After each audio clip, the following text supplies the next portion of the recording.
We are recording. Welcome to the Poetry Playhouse reading series. And we want to thank Kaktus Brewing in Bernalillo, New Mexico, whose name we stole. We used to do these on site. And they do takeout still. They have very good pizzas. So there's our ad for today. Also, I want to thank you all for coming out on this holiday week and joining us for some poetry. So I want to go ahead and introduce our first reader, Raymond Johnson, who lives in Albuquerque, actually in Rio Rancho, which is a suburb of Albuquerque. And Poetry Playhouse Publications is proud to announce his new book, publication of his new book, that we have just published this week. And it's called Brother Sunset. And it's got a beautiful cover. It's a book dedicated to his brother, Richard, who died some years ago. And it's a wonderful book, and check it out. Ray is a woodworker and a poet, grew up in Milwaukee, did his BA at University of Wisconsin, and then came to Albuquerque way back in the 1980s. And he is the author of Swoosh of Heron Wings from Duende Press, Larry Goodell's press, and has been published many places. And again, we are very thrilled to introduce Ray to read from his new book. So take it away, Ray. Hey, good evening. Thank you. I see your hands moving, but I do not hear you clapping. Give a thanks to you, John, and to Jules for your focus on poetry and keeping the circles moving, and the chance of hearing one another. I see a lot of my family and friends out there. We got 62 participants right now, and I understand it's going to be driving up to about 2,000. So hi friends, hi family. I want to say happy birthday to Jim Burbank. Everybody knows Jim Burbank, and so everybody toast him this evening. He's getting very old, so you might want to send some money to him. And I'd also like to say happy birthday to my niece, Molly. My brother Bob is online here tonight, and that's his daughter, and it's her birthday today as well. So I'll dedicate my energies toward Nevada, toward my family, toward all the people here in the circle right now. And just to start off, I want to reiterate something that I said once before, a couple of times before in open mic stuff and reading poetry, is that would Gary turn down the volume on my beard? Billy, why don't you stop that, man? Okay.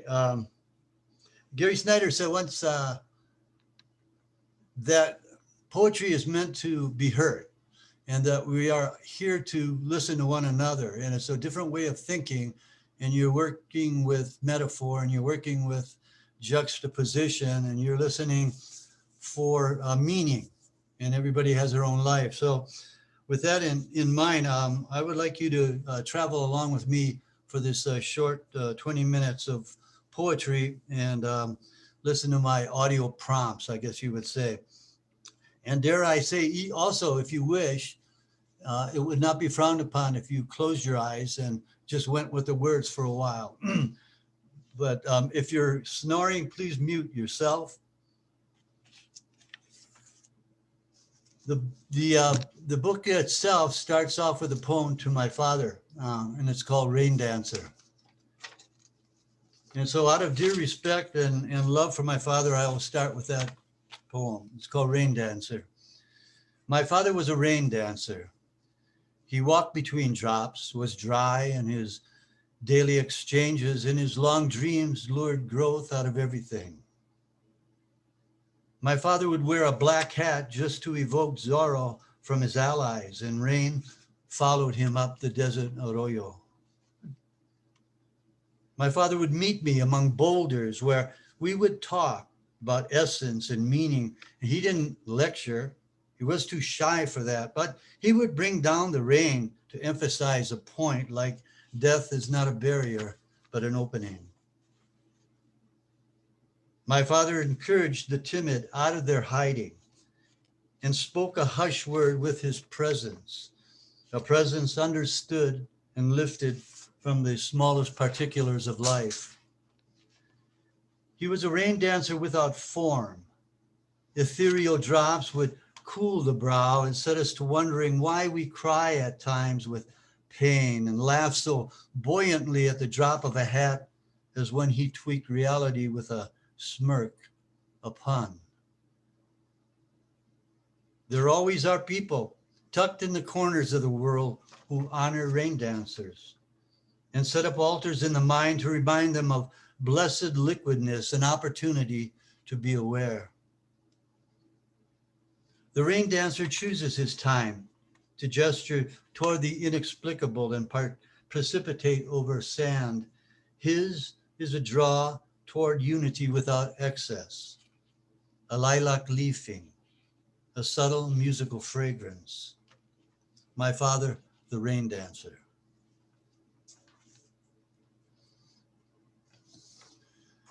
So age goes with age. Thank you very much. And once a year when COVID's not around, there's a wood bat tournament up in Gallup, New Mexico. And it's on basically Navajo land. And this poem is called Sweet Old Navajo. It's for Mishki, having tapped into Navajo soul. I play on your land, sweet old Navajo with tired joints.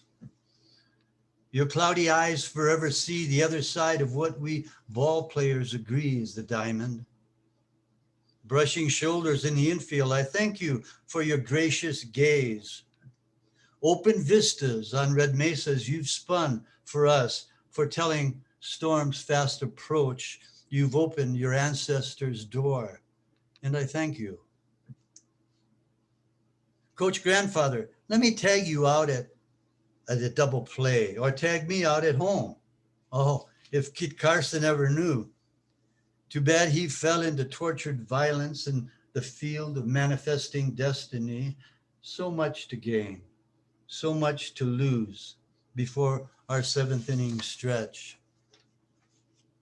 Sweet old Navajo, you send your early morning running son to our growing city. Dashing quickly around bases, barely do deer keep up. He slides into home, which once again is his for this season, and we thank you, grandfather. So there are a couple people out there that play softball with me as well, and they know that this early morning running son is a guy named Wowie, one of the fastest guys on earth. I guarantee you. So I'm going to slip over to the Pacific Ocean.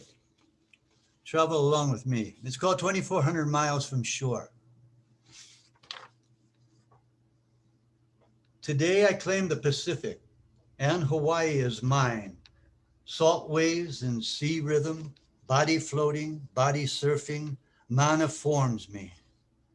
Like incandescent fireball dropping into sea sunsets. Yesterday, Pacific coast intimidated me, slammed me into shore of ancient lava flow, turned me over, held me down, demanding all I own. She claimed the bruised and humbled me. Hawaiian jogger stops above the pounding surf, arms extended with bowed head at day's end, singular pose, while dodging tourists skirt his solemn stance. Up the way, old man turtle beaches, eyeing me with old and final wisdom.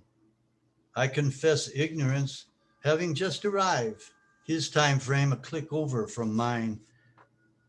Prepare for sting of sea urchin, one knee bouncing off sea floor, in tide pool sloshing, whales breach, roll, cavort while tails crash. I again claim the Pacific and become greener than coffee fields, marijuana plots, and organic ash soil. Did you ever boogie board your way into waves, body surf into submersion, access to golden coast, to blue-green shoreline, not just for resorts, golf courses, and privileged leasers, but always for First Peoples, fishermen on outriggers, and palm weavers? Deliver your blessing at full moon and high tide, kahuna of the free soul, mana of earth.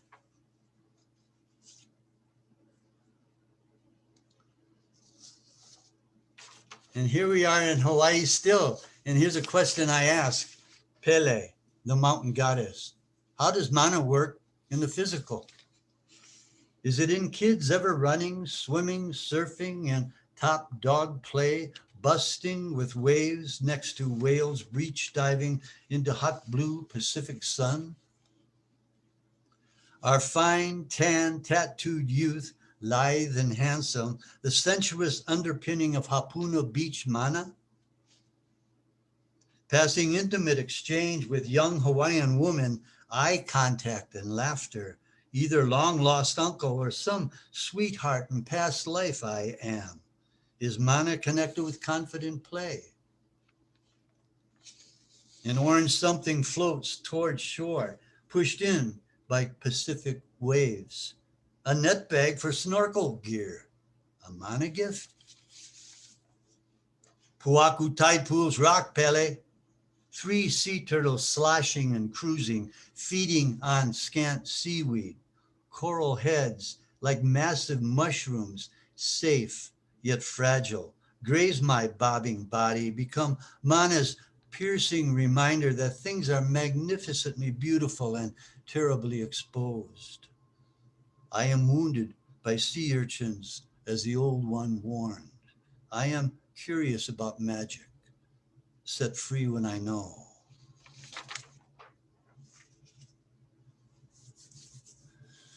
So this next poem is dedicated to Sharon. She taught me how to sail. Sharon's online tonight. And the poem is called Girls Gliding Over Water. And Sharon and 5 other women, or it could have been 4, an all women's regatta on a J-22s, a racing fleet. So this is for Sharon and the girls gliding over water. We've seen how she points the boat, how she trims the sail. We've watched as she follows the air, a puff here, a lull there.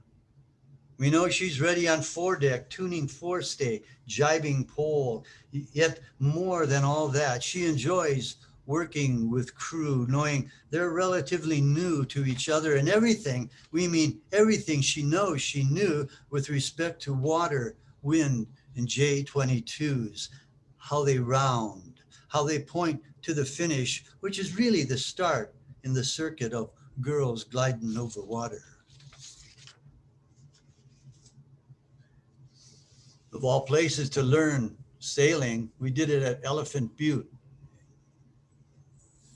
And you got all these oceans around us. Now I wondered how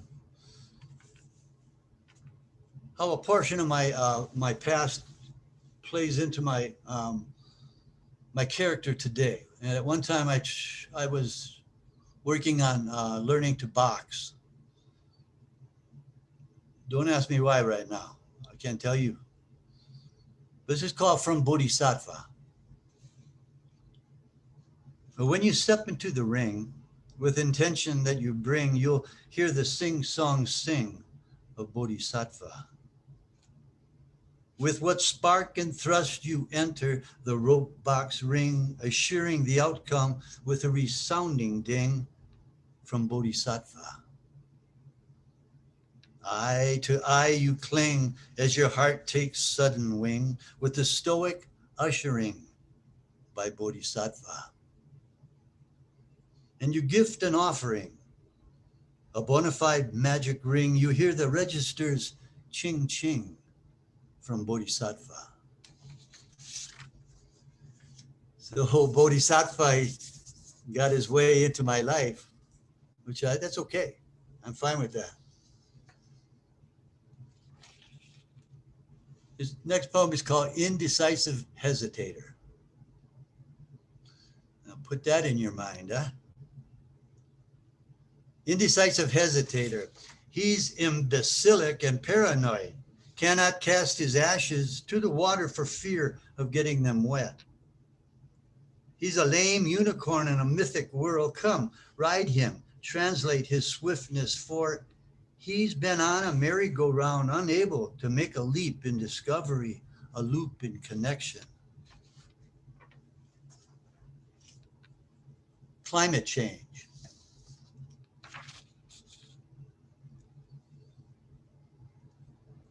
It was Quail who told me from his perch, and Jackrabbit who ran with it, that we are better than what we show, that our youth will not forgive our steadfast march into oblivion. And for emphasis, Cooper's hawk sky messaged me with cogent proposals, spontaneously thought up. I was amazed at such clarity, and still am.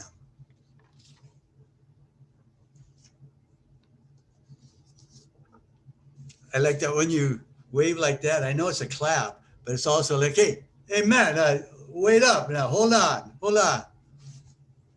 I got in the habit because it's the ASL poets in Rochester. That's how they applaud. The deaf poets applaud that way. I like that. I'll get this call a little more serious, called Roadrunner's Rattle Call. Little brother's gone down, killed by male of its kind, with just 1 foot, wild-eyed, approachable, handicapped hopper, responding to entreaties from a kind voice. Seeking the sun, you hopped and hunted, though strength eluded you, who became prey. A matter of turf, this cruel killing, not even meat you were, but victim of intentional death. You'd be surprised, little brother, of Coyote's death watch, curled up on the sleeping knoll next to your death scene. And in majestic silence, your meaning holds court.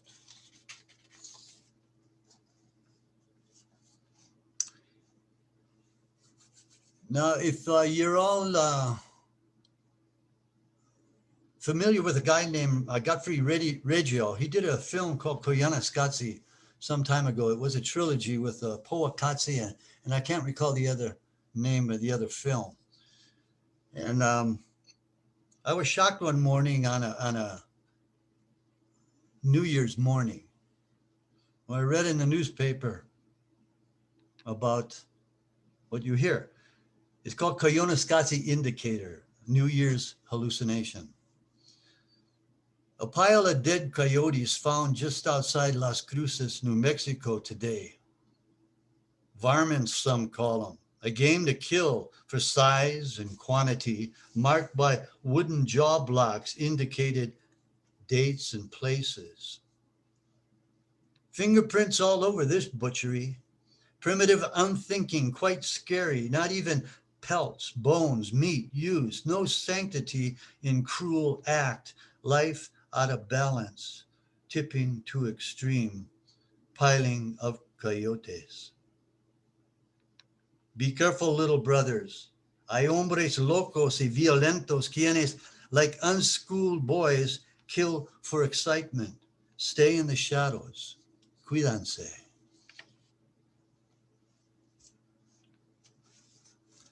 Now, reaching way back, there's a poem that was influenced by my son and I visiting my grandma in Milwaukee when she turned 100. The poem is called How I Got From There to Here. I couldn't remember who I wanted to be when the circle opened up.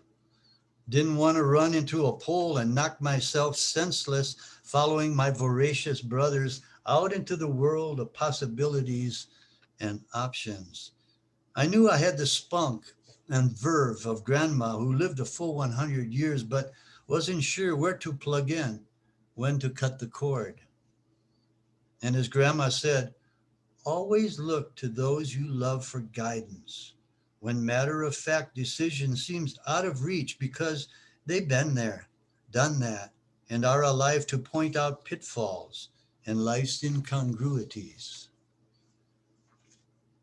Now, here I stand, her words to heart, mastering the next move. I think I'll take a train across Mexico, along its deep canyon, keep a journal, practice my Spanish, work on compassion, and write a book about the whole friggin' adventure.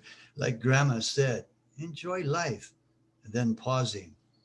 But put those mean ones, those nasty, inconsiderate bastards in their places so as not to do harm to the innocent, but enjoy life. You like grandma, I guarantee you. She was a seamstress with nails that were at least 4 inches long.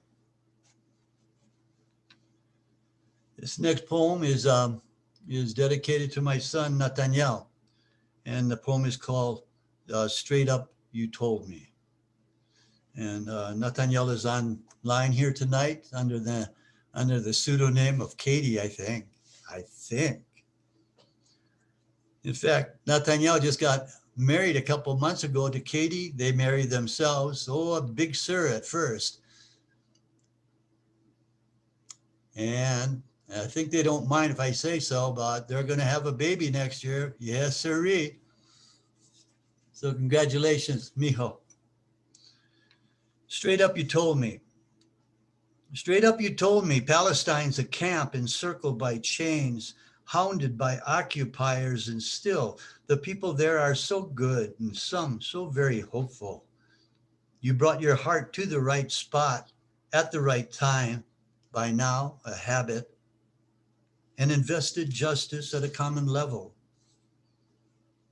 Now you go public defender, representative of the unrepresented, and ready yourself to set house and legs on familiar ground.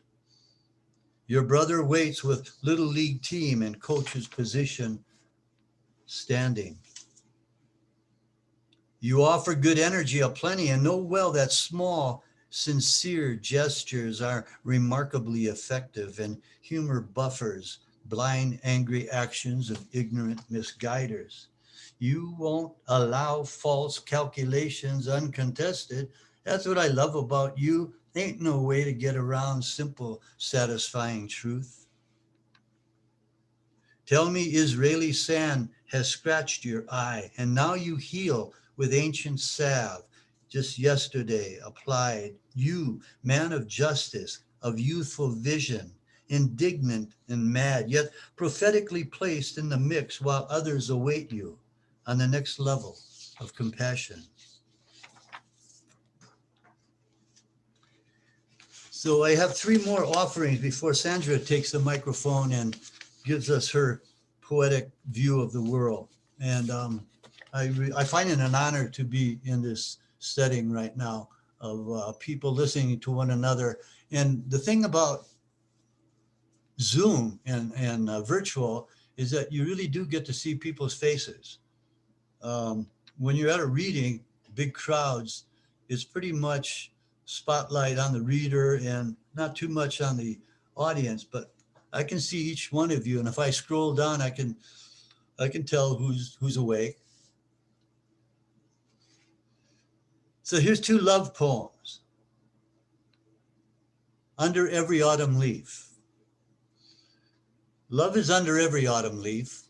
Skimming skyscraper, love heaves a luminous day up to clouds' bellies, drops it with a formidable weight when day ends and asleep we are. Love never sleeps, waits at night for us to leap from sleep to embrace its heart's probing, takes us past shadowed cliffs to bury desperate promises. Deep the graves of surface days, voluminous the future where whispering the leaves of spring entice the four-leaf clover. Now I got a chance to read that poem at my son's virtual wedding and Katie's virtual wedding 2 months ago. Thank you. This is called Marimba Heartbeat.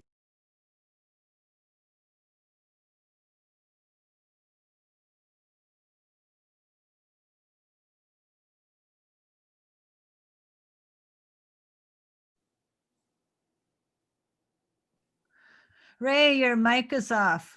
You're muted, Ray, you're muted.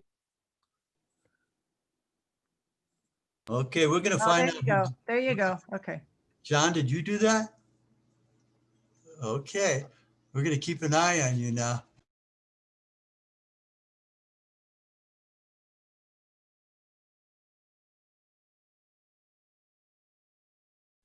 You just lost sound again, Ray.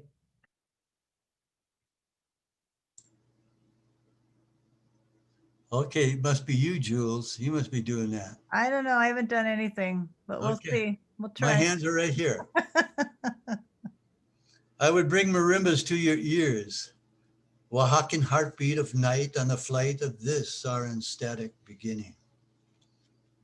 You ultimately wandering with compassionate signs and dominant gestures, you aware of probable causes, torrid embraces, death and dominion. A world blind with knowing cannot place your whereabouts on this fecund sphere. Should I bring you marimbic heartbeat, what would it mean this tropical night while we slip under the towering overtures of love? And to leave you tonight and to thank you very much for your ears and for you traveling with this portion of the reading with me. I'd like to end it with a poem called Let Us. And this is just to remind us where we've been for the last 4 years, basically, and the hope that is opened up as the year begins in 2021. And pitch in where you can, people. This is not going to be a free ride. There's over 73 million people who are still ensconced in a way of living and a way of thinking of calling people names and calling people socialists. Oh, you comrades, you. So anyways, this is called Let Us. Let us mellow. Let us chill to the bone. Let us quietly chant universal bop and beat. Let us not give up. Be not too tough. Let us rest before next sunrise. Being utterly silent, let us. Let us bring this sunrise to sleepers, heaping great goodness and unbridled intention for day's awakening. Let us protect our vision, which is unique and shared with those turning over from dreams. Let us always and ever go forth with attention so constant that none dare blink. Let us. So thanks, Jules. Thank you, John. Thank you, everybody. And be safe out there. It's COVID time. Thank you, Ray. Yeah. That's wonderful. We're so happy to publish your book, and it's now out there on Amazon and hopefully to you soon. And you can unmute if you want to do an applause, folks. Yeah. So feel free to unmute yourself if you want. I love that last poem, which included survival anthology in 28. Very good. Great job, Ray. Really Thank nice. you. Turn it Thank you. off. That's it. Okay. Okay. We are going So to we're going to pin you again here. All right. mute folks again, if you would. Thanks again, Ray. Hold on. Thank you. Let me mute them. And now I've got to.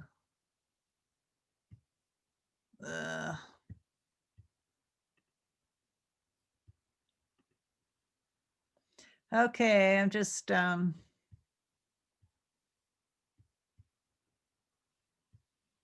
you want to unmute yourself? I'm trying to find you on here. Okay, I'm on Okay, mute. there we go. All right. Sounds good. Thank you, Jules. Thanks again, Ray. Well, our second featured reader today is Sandra Yannone, Sandy Yannone. And we met Sandy initially because of the wonderful Cultivating Voices Live poetry group we host every Sunday. You can go to Facebook to the group called Cultivating Voices Live and find out all about it. Several people here in the audience have read either as a feature or as a new book reader or as an open mic in that series. Sandy lives in Olympia, Washington, where she is a professor and at Evergreen State College, and she did her PhD in English from the University of Nebraska, Lincoln. And she is an amazing force for poetry in the world, I guess I would say. And her own work has been in many, many journals, too many to name. She's received the Academy of American Poets Prize, an AWP Intro Award, and a very exciting new book from Salmon Press in Ireland, Boats for Women, which, yeah, the pun is intentional, and a wonderful book. So we're so excited to feature Sandy Yannone, and we're hoping, she's been here visiting in Placitas before. We're hoping when this all opens up, she'll come back. So Sandy. Well, thank you so much, Jules and John. There is nothing more than I long for. There's two places I long to go to: Placitas and Ireland. There you go. So when it's all over, they're my first two places. Thank you so much for hosting Kaktus. And again, it was so fantastic to hear the poems from Ray's new book, Brother Sunset. Congratulations to you. I want to thank every single one of you for being here. You know, this is a week of gratitude. And I'm really grateful for every day that I have the opportunity to interact with poetry. It is definitely something that has fed my soul for many, many years. And in fact, I don't think I realized how much until this year, which is saying quite a lot. I'm really grateful for my mentor, Hilda Raz, who's here tonight. And I'm very grateful for all the poets, old and new, that have joined the Cultivating Voices Live poetry group that my sister and I created at the end of at the beginning of the pandemic. I wish I was saying at the end of the pandemic. As John mentioned, I'm here joining you from Olympia, Washington, and I'm particularly grateful for the land that I'm on, which is on the unceded territory of the Nisqually peoples. So I am also looking forward to hearing all of your poems in the open mic, because if there's anything I like more than giving a reading, it's hearing other people read their poetry. and those of you who know me know that's a genuine statement. I'm a bit of a glutton for it. So I'm going to read some poems from the first and third section of Boats for Women, and then some new work. Boats for Women has been out since March of 2019. It was 50 whether it was going to be scheduled to be released in March 2019 or March 2020. So my life would have been very different if it had come out in March of 2020, because I would have been scrambling like so many of the poets that we've been trying to support on Cultivating Voices Live Poetry as their books have come out during the pandemic. Needless to say, because the book has been out for now over a year, I've had many opportunities to read, and so I'm going to read I'm going to read some poems that I don't often read from Boats for Women, and then, as I said, read some newer work. just to give you a sense of the book, it's in 4 sections, and the themes of the book are silence, disaster, desire, and hope. The book was my PhD dissertation that was at the University of Nebraska in 1998. And so it was 21 years to publication. And I honestly wouldn't change a thing. So the first, I'm gonna start at the very beginning. A very good place to start, as Julie Andrews said, with the first poem in the book, called Transatlantic. And Jules really likes this poem. I definitely wanted to read it for her. Transatlantic. My hand lifts to ink this page, the way I might slap the face I want to caress, a stiffness that mimics the Earth's global warming spin. I spin, you spin, oceans divide us into continents of wants. 2 wooden doors marked women and men. Who decided which cells we chose to hide behind and enter? So Boats for Women hinges on the images of maritime disasters, most significantly the Titanic disaster of 1912, to kind of illuminate how disaster permeates the historical, the political, and the personal. Halifax, Nova Scotia was never intended to be part of Titanic's story, but this sonnet focuses on a lesser known disaster out of Halifax that happened a few years after the Titanic disaster. And because of this, the city of Halifax for many, many years was called the City of Sorrow. This is Halifax, 1917, then and never again. When I contemplate her face as producing that smile, that outward manifestation of her breath, I travel inside my own complicated anatomy, induce what I can to give back to this love-scorched earth. What was it that Shakespeare said about love? Love is a smoke and is made with the fumes of sighs. The threat of morning fog inhabiting the cove is why the lighthouse keeper sleeps all night, restless in the tower. But what of that man-made fire that burned the harbor down? Who could have anticipated 2 ships colliding into a tirade like that?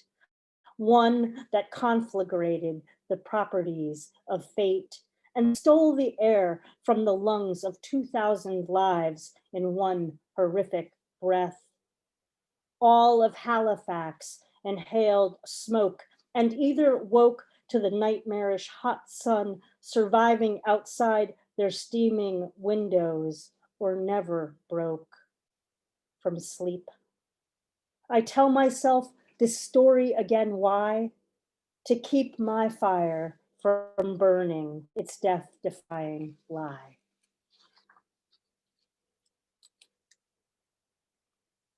Well, now I will do the title poem and then I will head on over to the 4th section. This is the title poem, Boats for Women.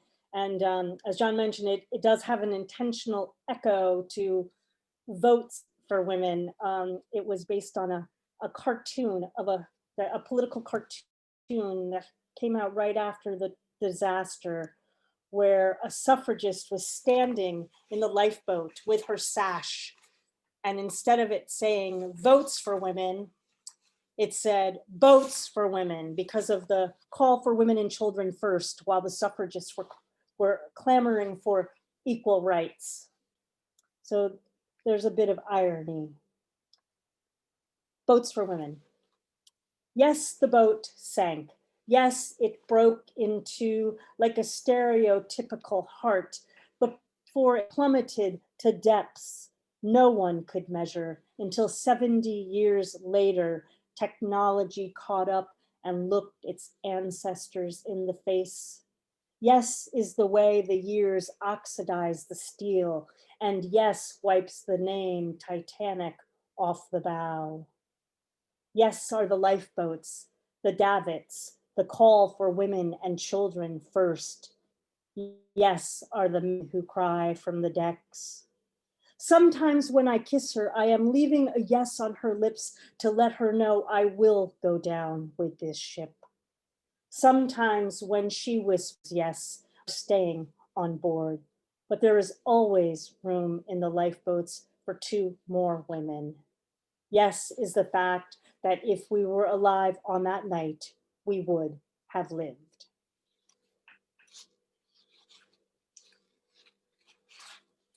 Well, I'm going to thank you. I'm going to head over to the 4th section of Votes for Women. And because, when you read a Kaktus, you have to honor the forms. So as much as I honor them, I honor them by breaking them all the time. So here's another one of those sonnets that I dishonor by not sticking entirely to the form. And I wanted to read this wooden sonnet in honor of Ray because he's a woodworker, because of his woodworking, his craftsman. So this is Wooden Sonnet, and it begins with 2 lines from Pablo Neruda. Now that I have declared the foundations of my love, I surrender this century to your wooden sonnet. I build them from driftwood, found wanting like trove, smoothed over from the wash of sea in fishnets, tangled and bottles frosted from their tumults with salt. My glassy eyes deteriorate daily in this maritime way, degenerate toward blindness through no fault of their own.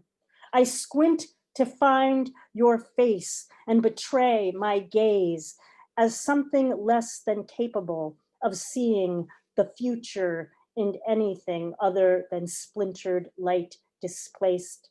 And I can't recite the color of your eyes and decree my desire misplaced to know all traces of you obliterated by my own scratched eyes. Why you tolerate this lack of insight, I may never know, but I keep picking up batches of beached wood, stack them indicted, like this sonnet's manufacture of 14 lines, like everything this century has already seen.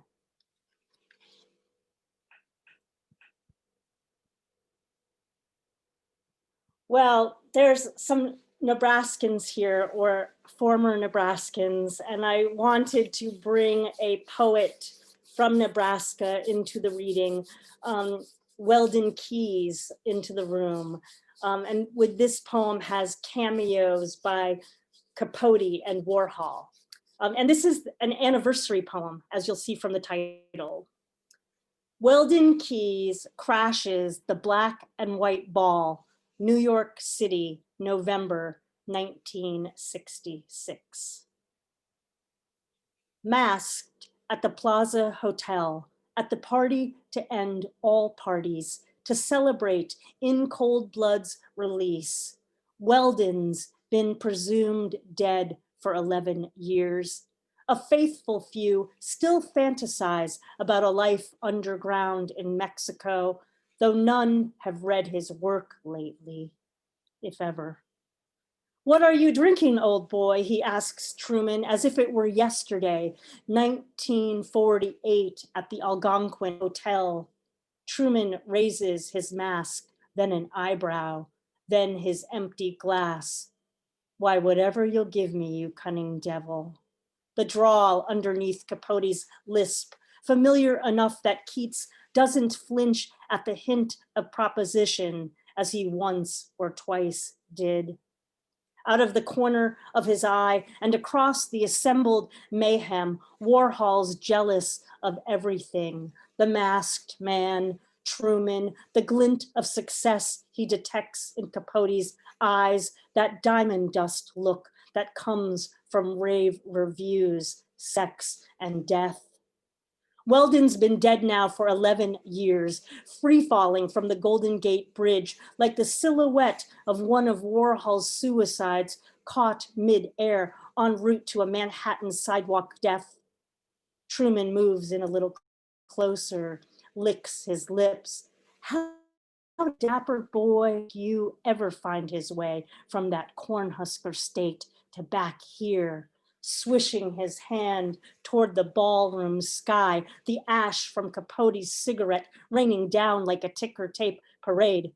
Andy feels a swell of chill from across the room, boring through the keyholes in Key's mask, his hand dead on Capote's right shoulder.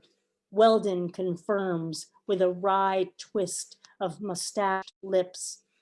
I just jumped, you silly goose. I just simply jumped. So, believe it or not, with The Mask, that was a pre-pandemic poem. And of course, The Mask has such different connotation now. So when I was looking at the poem, it just took on a whole new dimension now in the pandemic. So read a strange sonnet based on one of the most famous murders in US history. And I got to read this to Hilda in January when I was visiting her in Placitas. It was one of the last trips I took. It's been revised some and will appear in the next issue of the Crab Creek Review. And I hope Hilda approves of the revisions. It's called All the Hatchets. Borden residence, Fall River, Massachusetts, August, 1892. That's Lizzie Borden, by the way. The police, after I summoned for help, appeared to wait with me for a break in the case. In my parlor, they apologetically hounded me with insinuations masked as questions before the wounds on my father's face had time to cake dry. We all made mistakes that blistering August day. I remained a woman alone because no one saw me awake with a man. They believed in all the hatchets they'd found dismembered in my basement, evidence resounding that I took the blade to flesh multiple times, downstairs and up. I could not abate their suppositions any more than my daintified muscles could release their powers to a blunt instrument. I ask what you might have accomplished in those implausible hours with all the words in your mouth, a confession of gravel you wish to spit to the planked parlor floor, your creased forehead unveiling its worry in the mirror's glass. What would you do to ignite your innocence if from the couch in the other room, your father's one good dead eye continued its caress? Thank you. So just a few more. So I was at a writer's retreat this past September at an open mic, and one of the poets mentioned that it was September 11th. And I couldn't believe that I really hadn't kind of noticed that it was September 11th. And it haunted me for the rest of the night until I sat down and started drafting what is now this poem. It's called Rock, Scissors, Paper, the Anniversary Edition, 11 September 2020. On the day that the planes torpedoed the sky and ash ticker taped the city until someone identified those zombies alive as inhaling the remains of the pulverized dead. On this anniversary of that day, fire plagues the West on top of a plague. Is today the apocalypse we always dream of never arriving? My father, betrayed by his own brain, thinks so. Earlier this morning, once again on a cell phone, he names everything madness as he has managed for the dementia scaling the walls of his brain like floodwaters. And he's the most lucid of anybody I know.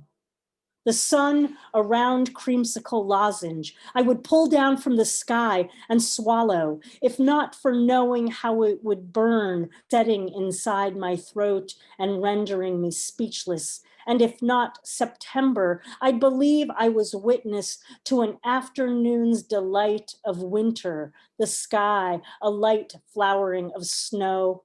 Is this how the first blizzard recorded snuck up on us? That Crayola sun beckoning me to come play outside until I was drenched in its hypothermic chill. Is this how water tricks one to drown? The trickster apocalypse, playing everyone for the fool, says so. Says don't believe anyone you cannot taste. And so I'm to remember her salt, her sweet, like I remember the mist before a downpour, her hair's 5-alarm deluge all around me, my ability to see reduced to an afterthought of grace. This is how horror attends the masquerade ball, dressed as bliss, and why I returned to her week after weakening week as she became perfectly round, a winged suffragist and a cat walking away all at the same unapproving time. And this sun now, a blazed gumdrop behind a curtain of September's snow-crusted trees, glows strangest as night prepares to arrive, wearing no mask of snowflakes, no delusions of oncoming stars. Well, again, the mask. And like in this next poem, this is the second to the last poem, written days after the election. You know, how every poem now is a pandemic poem. And it's got a long title called, and in it is double jeopardy, which means you can't be tried for the same crime twice. And I love it when I get to use my old abandoned law school vocabulary. I'm referring to a poet whom I adore in the title of the poem and in the poem itself. So here's that long title. Reading a Carl Phillips poem, days after the 2020 election, from an unread 2002 issue of the Indiana Review. I subpoena another version of love to avoid double jeopardy. Maybe that should be the whole damn poem. Just stop right there. That's probably, I should stop while I'm ahead, but I'll keep going. Here's the poem. I know that litigation is never the answer. Only to satisfaction delayed, gratification, the greater good denied. So what I crave now is air that lacks viral intensity. Who knew I could become socialized to so much distancing? Like Carl Phillips' syntax, circa 2002, impeccable and inscrutable, all at the same ruptured time. And that which I've come to love, never, quite never apprehend, a feline language, a roaring always mistaken for the cat's purr, a claw about to enter my right eye the moment I open it to morning, a pandemic shock to my system, overloaded, waiting to blow like a glass fuse. You never know when it, the fuse, becomes her, or if she is worthy of such contemplation.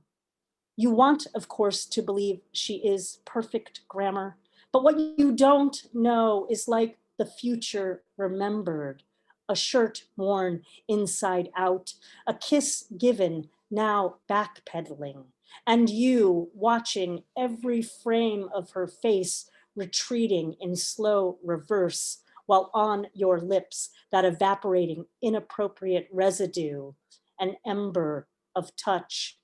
How we become our limitations uncontested when we misidentify what we appear to witness. Love always requires recounts. How do I love these? But strangleholds tallied by presumptive beloveds are not votes of confidence. Litigation, even threatened, will not reconcile the election's math. The kiss recalled is no kiss at all. While mitigated, unrequited, the election hinges on every gerrymandered line to break exquisitely in my tempered favor. And I think the hardest admission of facts served on this paper plate is that I am sometimes pretending to care. Well, thank you. I'm going to end with this poem, and we're heading into winter, and this is a reminiscence of summer, and it's been so hard to even believe there was a summer this year. And I'm going to end with something that is beloved of the Poetry Playhouse peoples, a Sistina. This is called Summer Morning Sistina. Thank you so much, everybody, for listening. Summer morning Sistina. The breeze sifts through the tattered screen, as does the punctuating cackles of roosters. My hands cover my ears to shield them from the shrew's call and response. Everything seems dressed in feathers at this moment of building something not quite loaded in my mind. The sky is loading up for the sun for another day of sunscreen needed. I continue to build upon the piece I can press between my hands. Others, I know, bear dressing wounds around their wrists, shrewd gauze reminders of their shrewder desires to offload their lives into a better dressed version of now, like stars on the big screens, decked out in taffeta and tuxedos, gloved hands and jewels. The imagination keeps building castles in the air. The buildings stare down from the clouds. Shrews think about migrating there, but eventually hand in their notices to vacate for less loaded climates in winter, needing to screen out the blusters of snow that dress the northern skies. Changes of address await us all as we build our lives, trying to screen out death at every wild turn. It's a shrewd existence to feel so front-loaded with the knowledge that our hands one day will not move like hands, that someone will have to dress us in our best and unload us to the earth or water or whatever building we choose to inhabit in our shrewd next wild life. The morning still screens the breeze. I am building my day to unload whatever it is that I can't hand over to the dress rehearsal that my life simply can't screen. Thank you so very much. Blessings to you all. Be well. And I look forward to seeing you at more poetry readings. Thank you so much, Thank Sandy. you. Everybody can unmute and applaud if you'd like. Thank you, Sandy. That Beautiful, Sandy. was, great to hear the new poems as well as the book poems. Terrific. Wow. Okay, so how about one more round of applause for our features. And if you like some of that, go to the jar. It'll be open for a couple more days as well. And also buy books. The links are on the chat as well. So Okay. anything, Jules, that you want to add before? I'll just end this recording by saying our website is poetryplayhouse.com, Mhm. and we'll hope to see you online. So we're stopping the recording. Thanks for everybody.